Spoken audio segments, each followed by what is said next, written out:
Biology house. आज के lecture में हम डिस्कस करेंगे after decomposition the most important function of ecosystem that is energy flow. और एनर्जी फ्लो के अंदर हम दो और कंसेप्ट को डिस्कस करेंगे, that is food chain and food web. Food chain and food web. तो हम देखेंगे कि एनर्जी फ्लो एग्जैक्टली क्या कंसेप्ट है इकोसिस्टम के अंदर का। आप सबको पता है कि इकोसिस्टम में सबसे इंपॉर्टेंट है प्रोडक्टिविटी, जो हमने प्रीवियस लेक्चर में देखा था कि विदाउट प्रोडक्टिविटी इकोसिस्टम वर्क नहीं करेगी, फंक्शन नहीं करेगी।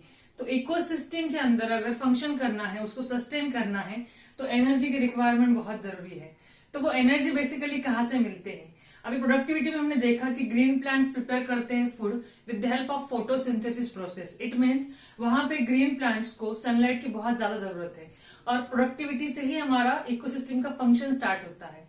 इट मीन्स हम ऐसा बोल सकते हैं कि sun is the ultimate source of energy who actually run the ecosystem. तो मैं यहाँ पे लिखती हूँ first point, sun is the ultimate source of energy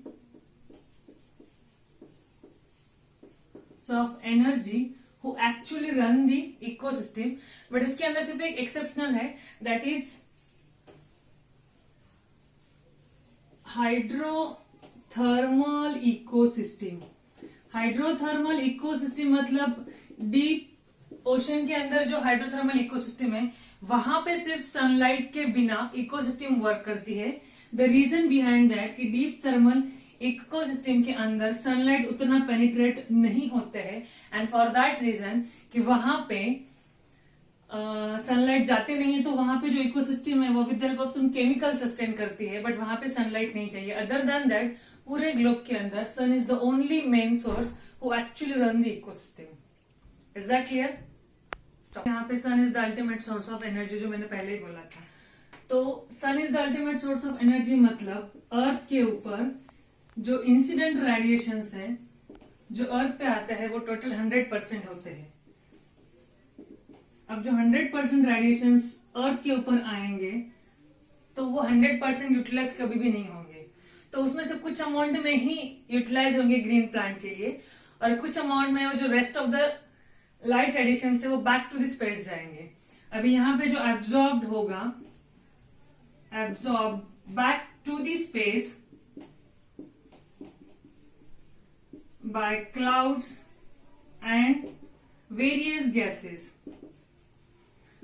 जिसका परसेंटेज है अप्रोक्सीमेटली 50%। मतलब 100% सनलाइट अगर अर्थ पे आता है तो उसमें से 50% और लेस देन 50% वापस बैक टू द क्लाउड्स में जाता है और बहुत सारे गैसेस के अंदर वो एब्जॉर्ब होता है। तो बचा कितना है? बचा रिमेनिंग 50% है। तो जो 50% है और लेस देन 50% है वो एक्चुअली कौन से फॉर्म में होता है? वो PAR के फॉर्म में होता है। So what is the meaning of PAR? The long form of PAR is nothing but photosynthetic active radiation।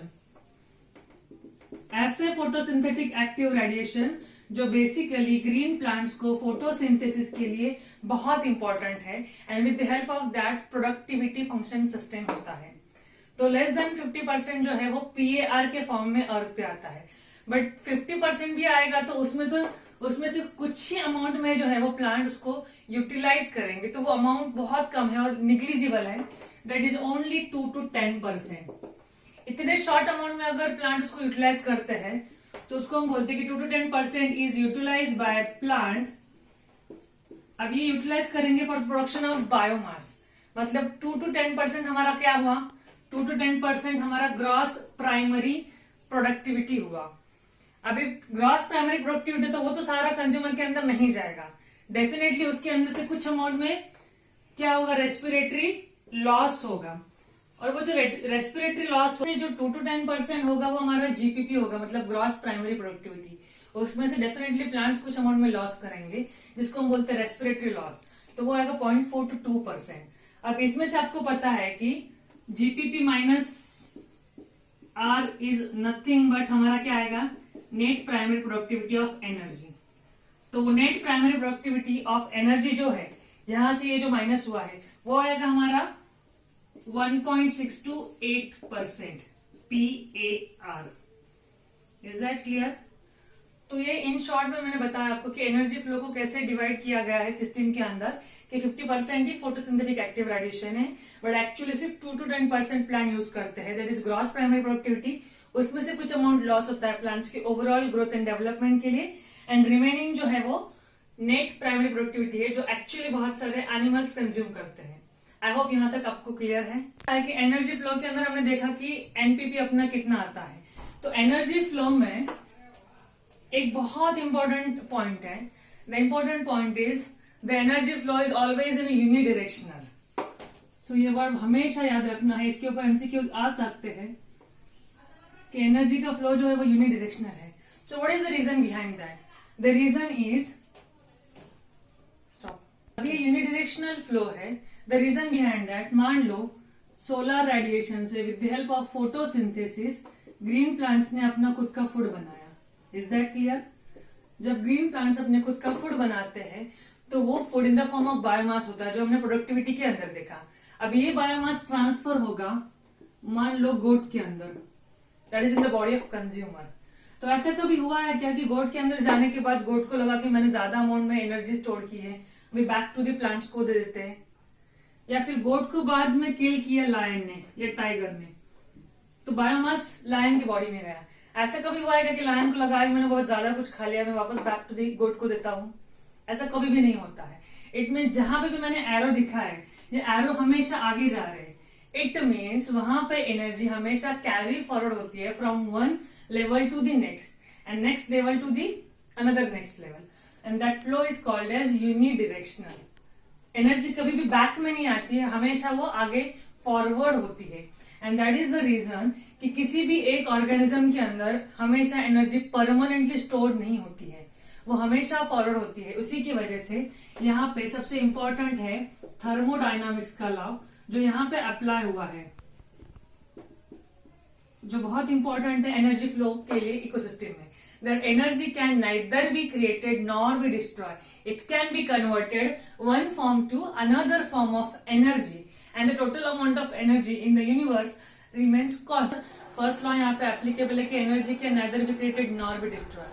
वो हमेशा ट्रांसफर होती है from one organism to another.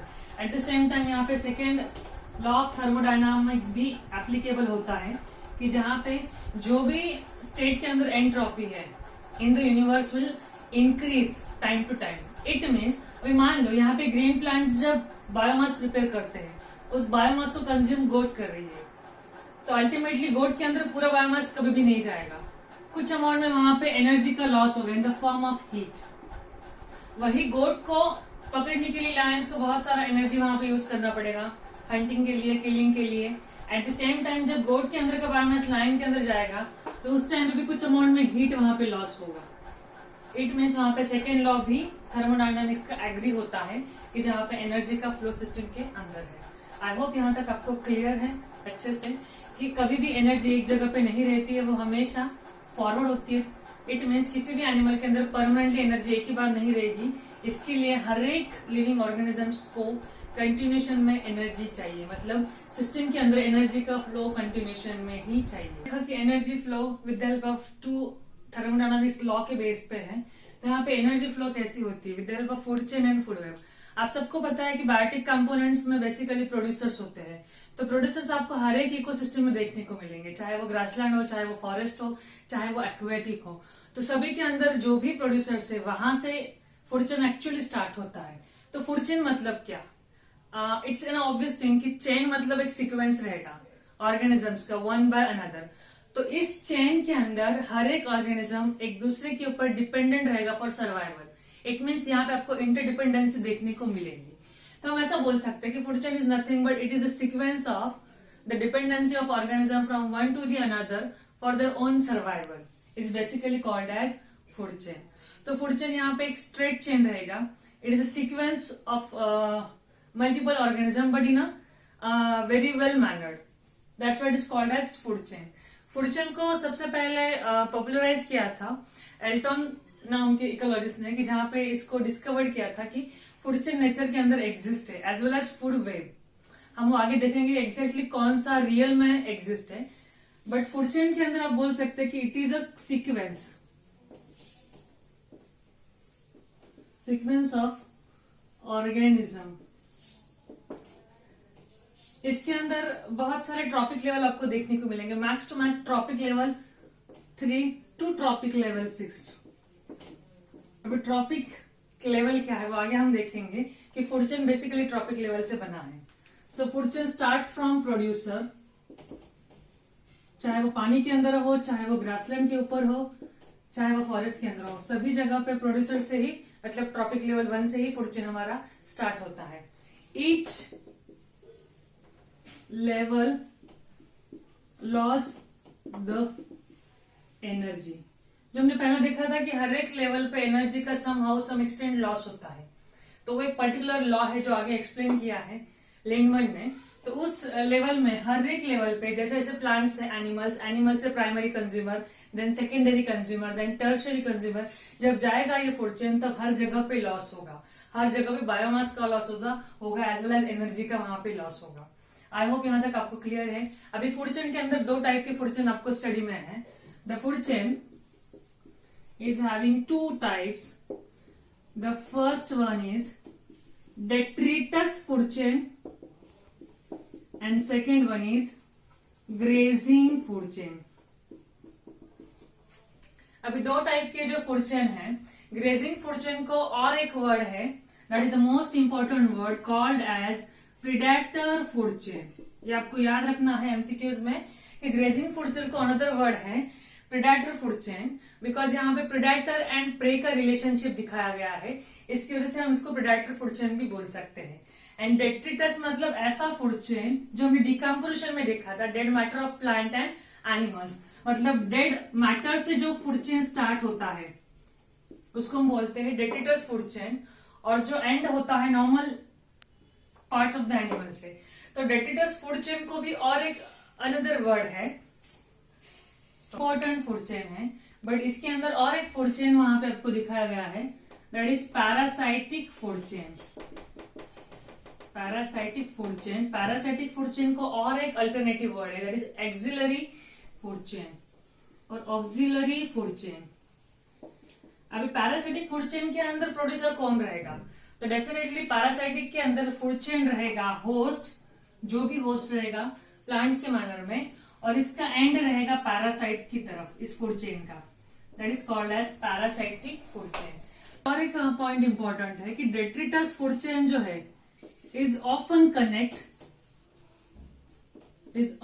Connect with grazing food chain. मतलब detritus food chain अगर start होता है dead matter से, तो समटाइम वो कनेक्ट भी हो सकता है ग्रेजिंग फूड चेन के अंदर से। तो अभी आप देख सकते हो कि कैसे, for example detritus food chain के अंदर मैंने यहाँ पे लिया डेट्रिटस, मतलब डेड पार्ट्स ऑफ प्लांट्स और एनिमल, जिसको हम बोलते हैं डेट्रिटस।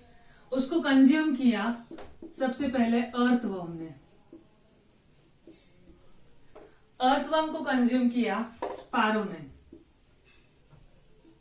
स्पैरो को कंज्यूम किया फाल्कॉन ने। ईगल और फाल्कॉन जो टॉप कार्निवोर बर्ड्स है उनका एग्जांपल मैंने यहाँ पे लिया है। स्पैरो को कंज्यूम किया फाल्कॉन ने। अभी सेम टाइम पे इट इज नॉट नेसेसरी कि ऑलवेज अर्थवर्म को स्पैरो ही कंज्यूम करेगी, वहां पे अर्थवर्म को फ्रॉग भी कंज्यूम कर सकता है, मतलब मल्टीपल ऑर्गेनिजम्स वहां पे कंज्यूम कर सकते हैं एक ऑर्गेनिजम्स को ट्रॉपिक लेवल को मेंटेन करने के लिए। तो अर्थवर्म को कंज्यूम किया फ्रॉग ने, फ्रॉग को कंज्यूम किया स्नेक एंड देन पीकॉक। मतलब यहाँ पे ये जो ग्रेजिंग फूड चेन का एग्जांपल है वो कनेक्ट हुआ वहां पे डेट्रिटस फूड चेन के साथ। तो ऐसे बोल सकते हैं कि detritus food chain is often connected with grazing food chain. I hope यहाँ तक क्लियर है आपको। तो अभी हम इन शॉर्ट में कुछ फूड चेन्स यहाँ पे देखेंगे जहां से आपको आइडिया बहुत अच्छे से क्लियर होगा कि कौन कौन से यहाँ पे फूड चेन के कुछ फूड चेन हम देखते हैं इन सिंपल मैनर में। फॉरेस्ट इकोसिस्टम के अंदर अगर आप देखोगे फूड चेन को, तो यहाँ पे प्रोड्यूसर्स कौन से रहेंगे, तो प्रोड्यूसर्स डेफिनेटली ग्रीन प्लांट्स और ट्रीज रहेंगे। तो यहाँ पे ट्री, उनको कंज्यूम किया गोट ने, गोट को कंज्यूम किया लायन ने। तो it may be 3 trophic level food chain और it may be 5 trophic level food chain. Second हम देख सकते हैं ग्रासलैंड इकोसिस्टम के अंदर। ग्रासलैंड के अंदर स्टार्टिंग फ्रॉम स्मॉल ग्रासेस, उसके बाद उसको कंज्यूम किया इंसेक्ट ने, इंसेक्ट्स को कंज्यूम किया फ्रॉग ने, then snake and then sometimes eagle. तो ये ऐसा फूड चेन भी यहाँ पे आप देख सकते हो। अभी हमने टेरेस्ट्रियल का देखा, वही अगर आप पानी के अंदर देखोगे एक्वाटिक इकोसिस्टम का फूड चेन, तो एक्वाटिक में हमेशा आपको पता है कि प्रोड्यूसर्स का रोल प्ले करने के लिए फाइटोप्लैंक्टन्स होते हैं, स्मॉल जो प्लांट्स होते हैं as well as microscopic floating animals plants होते हैं, sorry, that is called phytoplanktons. तो फाइटोप्लैंक्टन्स वहां पे है, डायटम्स है, फ्लैजेला एग्जांपल ऑफ फाइटोप्लैंक्टन्स। उसको कंज्यूम करने के लिए है जूप्लैंक्टन्स। जूप्लैंक्टन्स को कंज्यूम करने के लिए है स्मॉल फिश, स्मॉल फिश को large fish, and large fish को वी कंसिडर क्रोकोडाइल। तो ये पानी के अंदर की फूड चेन है। इवन तो डेजर्ट की तो आपको सिलेबस में नहीं है उतने लेवल पे, बट डेजर्ट का भी अगर आप देखोगे तो आपको पता है कि प्रोड्यूसर्स में कैक्टस प्लांट और कैक्टाई प्लांट्स, रूपंशिया प्लांट्स आती है, फिर वहां पे उनको कंज्यूम करने के लिए कैंगारू रैट्स है in the form of seeds और in the form of some insects, then lizard है, देन स्नेक है। ये सारे फूड चेन जो है एनिमल्स की, वो डेजर्ट के अंदर आते हैं। तो ये अलग अलग फूड चेन है जो आपको आगे पिरामिड्स के लिए एंड फूड वेब ड्रॉ करने के लिए काफी इजी जाएगी। तो इन शॉर्ट में मैंने यहाँ पे फूड चेन के कुछ एग्जांपल्स आपको दिए हैं। आई होप यहाँ तक आपको समझ में आया कि फूड चेन के दो टाइप्स है, detritus food chain and grazing food chain. Detritus is the most efficient energy conduct in the ecosystem. Basically we can say that detritus के अंदर ब्रेक डाउन होता है, आपको पता है, डेड मैटर्स का। ग्रेजिंग फूड चेन को हम प्रेडेटरी फूड चेन बोलते हैं कि जहां पे प्रे एंड प्रेडेटर का रिलेशनशिप है। And one more food chain is parasitic food chain, जो हमेशा स्टार्ट होती है in the body of host और एंड होती है वो फूड चेन पैरासाइट्स के थ्रू। आई होप यहाँ तक क्लियर है आपको।